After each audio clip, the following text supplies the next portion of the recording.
क्या डिफरेंस है, टैलेंट या लक या जीन? गुरुकुल में ऋषियों ने इसे कहा अभ्यास, जापान के समुराय इसे कहते हैं द वे, और आज का मॉडर्न न्यूरो साइंस इसे कहता है न्यूरोप्लास्टिक एडेप्शन।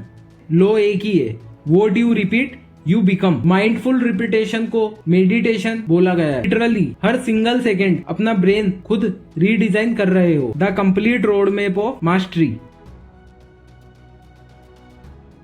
इमेजिन दो लोग एक ही जगह से अपनी लाइफ स्टार्ट करते हैं, दोनों एवरेज, दोनों के पास 24 घंटे, सेम अपॉर्चुनिटीज, सेम वर्ल्ड। लेकिन एग्जैक्टली 10 साल बाद एक इंसान वर्ल्ड क्लास एलाइड बन जाता है और दूसरा वहीं का वहीं उसी पुराने लूप में फंसा हुआ। क्या डिफरेंस है, टैलेंट या लक या जीन?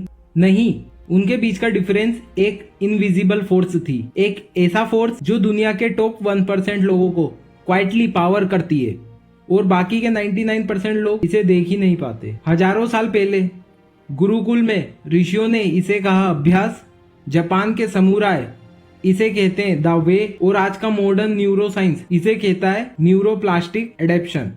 नाम अलग है, लो एक ही है, what you repeat you become. और इसलिए इस वीडियो के अंदर मैं तुम्हें सिर्फ थ्योरी नहीं समझाऊंगा, बल्कि मैं तुम्हें दूंगा the complete road map of mastery. एक ऐसा एग्जैक्ट ब्लूप्रिंट जिसे फॉलो करके तुम अपनी डेली बोरिंग रिपीटेशन को एक लीथल वेपन में बदल सकते हो। अगर तुम अगले 3 मिनट में इस सिंगल कॉस्मिक लॉ के पीछे का डीप मैकेनिकल स्ट्रक्चर समझ गए तो ट्रस्ट मी, अगले 5 साल में तुम्हारी आइडेंटिटी कंप्लीटली अनरिकॉग्नाइजेबल हो सकती है।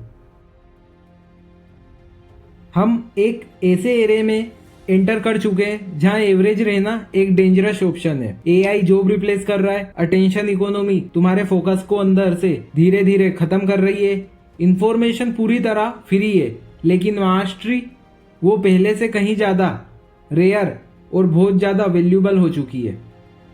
हर कोई मोटिवेटेड है, हर कोई बड़े बड़े गोल सेट करता है, लेकिन रियलिटी पता है, सक्सेस कोई सिंगल इवेंट नहीं है जो एक रात में हो जाए। सक्सेस एक कंटिन्यूअस कंपाउंडिंग प्रोसेस है, और कंपाउंडिंग की सबसे बड़ी प्रॉब्लम यह है कि वो स्टार्ट में कभी ड्रामेटिक नहीं दिखती जब तक कि बहुत देर ना हो जाए। दुनिया में सबसे बड़ा झूठ पता है क्या बोला जाता है? Talent.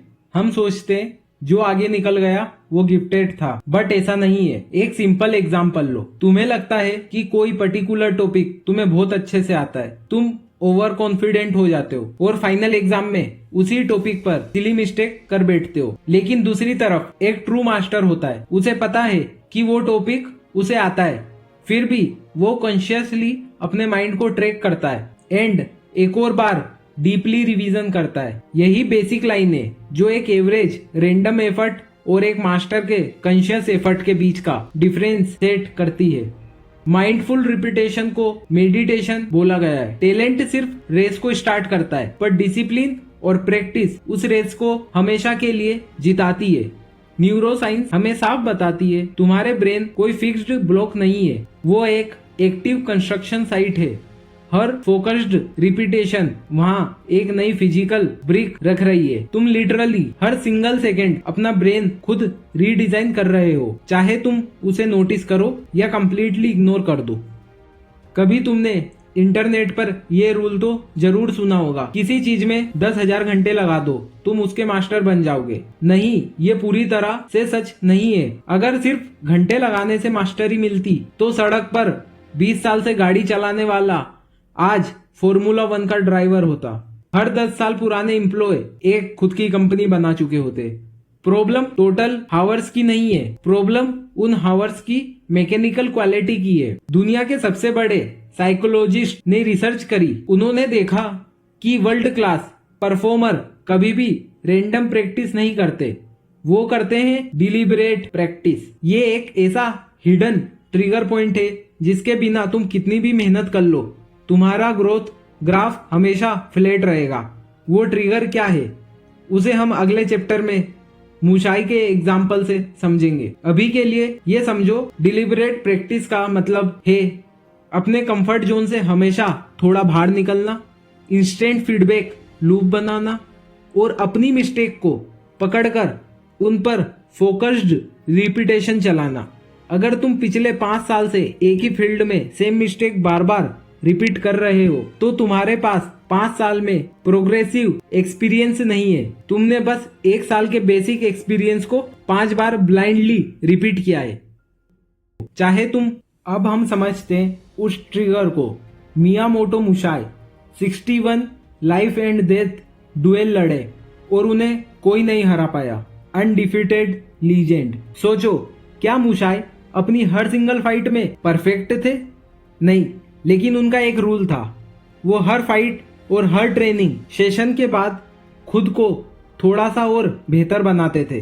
Continuous refinement. Most people हमेशा एंड आउटकम को ट्रैक करते हैं, जैसे व्यूज, पैसा या फाइनल स्टेटस, लेकिन मुसाई आउटकम नहीं, अपना डेली माइक्रो प्रोसेस ट्रैक करता था। लोग फाइनल विक्ट्री की खुशी मनाते हैं, पर मुसाई हर दिन अपने इनर एग्जीक्यूशन और पोस्चर की इंप्रूवमेंट देखता था। उसने अपनी तलवारबाजी को कंपाउंड इंटरेस्ट पर चढ़ाया। 1 डिग्री शिफ्ट, फिर एक और माइक्रो डिग्री शिफ्ट। सालों तक ये लूप चला और जब उनका गैप बाकी की दुनिया से इतना बड़ा हो गया तो लोगों ने उन्हें बोला बोर्न जीनियस। लेकिन वो कोई सडन बोर्न जीनियस नहीं था। वो उनकी स्किल, उनका डिसिप्लिन और उनकी वॉरियर आइडेंटिटी का एक अनस्टॉपेबल कंपाउंड इंटरेस्ट था। और इस प्रोसेस का डायरेक्ट बायोलॉजिकल रिलेशन तुम्हारे नर्वस सिस्टम से है। अब चलते हैं प्योर साइंस की तरफ। जब भी तुम कोई नई स्किल सीखना चाहते हो, लाइक एडिटिंग, जिम में हेवी लिफ्टिंग या कोई टफ कॉन्सेप्ट, तो तुम्हारा ब्रेन उस काम के लिए अपने अंदर से एक नया सिग्नल ट्रैक बनाता है। शुरुआत में वो रास्ता बिल्कुल एक घने जंगल की तरह होता है।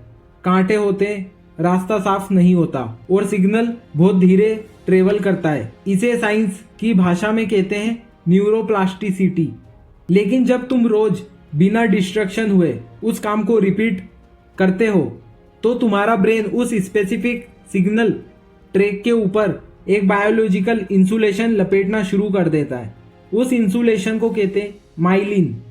इसे एक सिंपल एग्जाम्पल के लिए समझो। जब आप फोन चार्ज लगाते हो, अगर चार्जर की वायर कहीं से कटी हुई है तो करंट लीक होता है, फोन धीरे चार्ज होता है। लेकिन अगर उस पर सॉलिड इंसुलेशन हो तो करंट सुपर फास्ट ट्रेवल करता है और फोन जल्दी चार्ज होता है।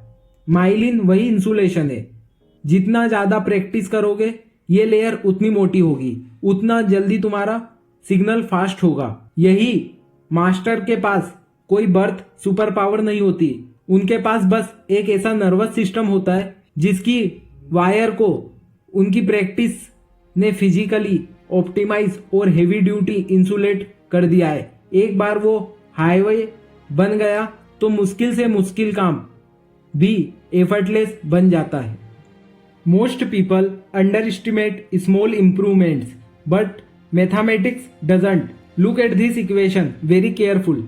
अगर तुम हर दिन सिर्फ 1% बेटर बनते हो, 1 साल बाद तुम सिर्फ थोड़ा सा बेटर नहीं होते हो, अपने पुराने वर्जन से 37.8 टाइम यानी approx 38 times better than previous one, more powerful, मोर स्मार्टर और कैपेबल।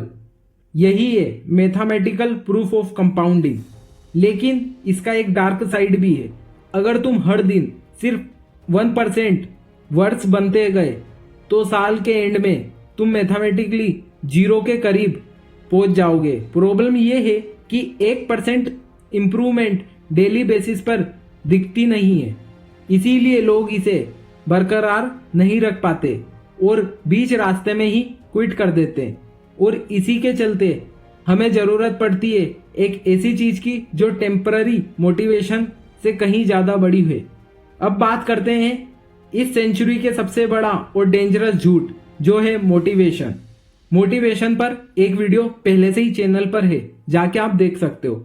लोग अक्सर कहते हैं भाई आज मेरा मूड नहीं है या मुझे काम करने का सही मोटिवेशन नहीं मिल रहा। एक ट्रू वॉरियर कभी भी किसी टेम्पररी मोटिवेशन का वेट नहीं करता।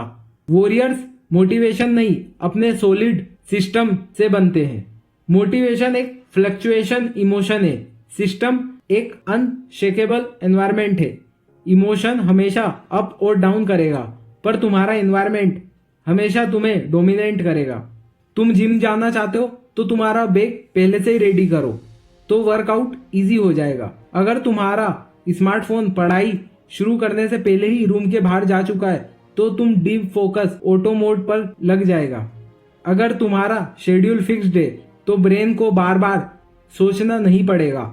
विनर कभी भी सिर्फ अपनी टेम्पररी विल पावर के भरोसे नहीं जीतता, विनर जीतता है उसके स्ट्रिक्टेड सिस्टम की वजह से। और इसी हाई टेक अब हम समझते हैं वही ह्यूमन सरवाइव करेगा जो सिस्टमेटिक है।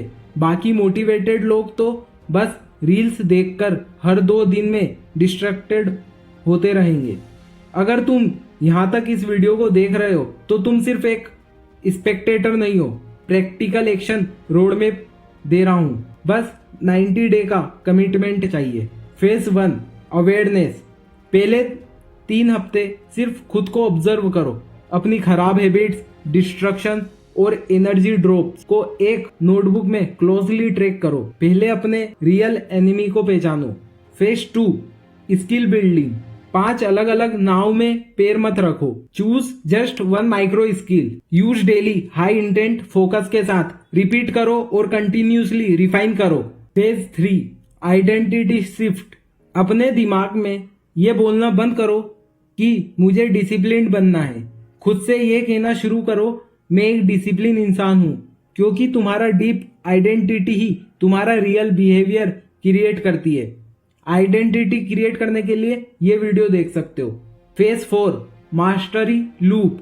प्रैक्टिस करो, इंस्टेंट फीडबैक निकालो, माइक्रोस्कोपिक एडजस्टमेंट करो और उसे लगातार रिपीट करो जब तक ये डेली ग्रोथ तुम्हारा ऑटोमेटिक बायोलॉजिकल पैटर्न में सेट ना हो जाए।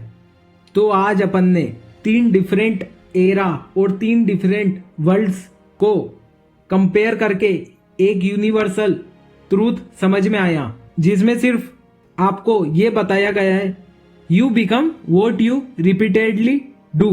कभी कभी करने से कुछ नहीं होगा, यूज रिपीटेडली करना पड़ेगा। कोई बहुत बड़ा ड्रामेटिक चेंज एक रात में नहीं आएगा, उसे कंसिस्टेंटली माइक्रो स्टेप में लाना पड़ेगा। किसी समडे या कल के भरोसे मत बैठो, जो करना है वो आज से शुरू करो। अपनी करंट लाइफ को एक बार क्लोजली देख लो। तुम्हारे हर एक डेली हैबिट, हर एक छोटे एक्शन, हर एक डिस्ट्रैक्शन और तुम्हारा लिया गया हर एक माइक्रो डिसीजन पता है क्या है? वो सब के सब एक वोट हैं। एक ऐसा वोट जो तुम डेली उस इंसान को दे रहे हो जो तुम कल बनने वाले हो।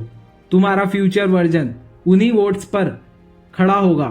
सवाल बड़ा सिंपल है, क्या तुम्हारा डेली माइक्रो अटेंशन उस फ्यूचर वर्जन को क्रिएट कर रहा है जो तुम अंदर से फील करते हो?